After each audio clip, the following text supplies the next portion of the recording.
जे खंभा भारी है लंबा, छुआ थे धरती आकाश ले।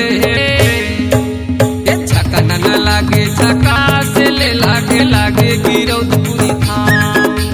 झकन न लागे झकास ले, लागे लागे गिरौद पूरी धाम। बढ़ जे खंभा भारी है लंबा, बढ़ जे खंभा भारी है लंबा, छुआ थे धरती आकाश ले।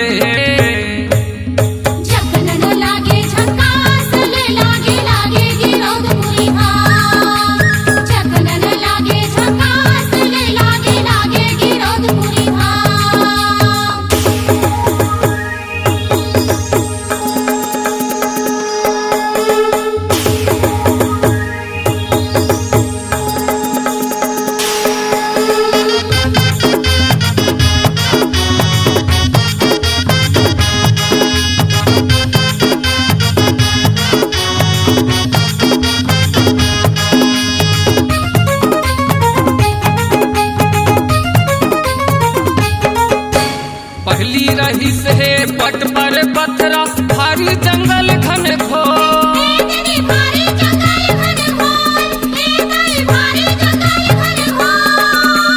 डर डर लागे आवत जावत बघवा भालू के सो।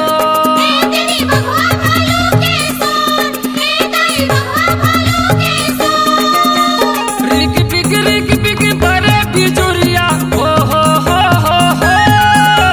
रिक बिग बड़े बिजुरिया, चमक उठे गुरु धाम में।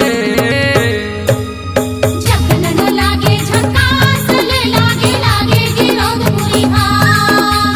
झकन न लागे झकास ले, लागे लागे गिरौद पूरी धाम।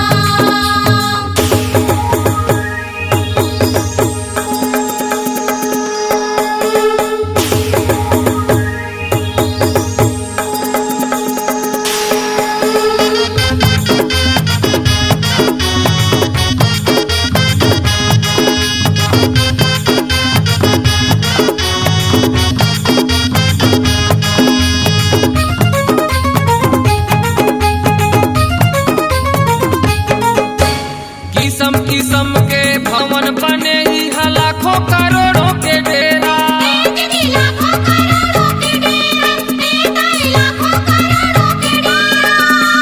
भारी भरकम जैते खाम बने इहाँ मन के लगावत थे फेरा।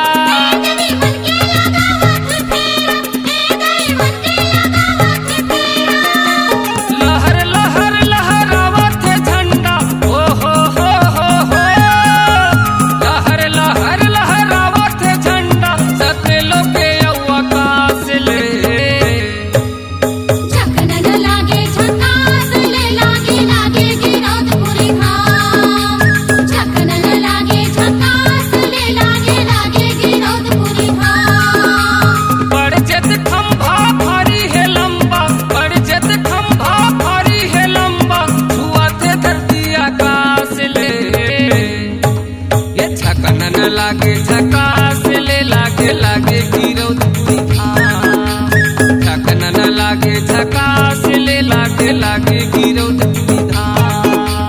झकन न लागे झकास ले, लागे लागे गिरौद पूरी धाम। झकन न लागे झकास ले, लागे लागे गिरौद पूरी धाम। झकन न लागे झकास ले, लागे लागे गिरौद पूरी धाम। C-Log Digital Recording Studio, Cordoba. Contact number 99071192115.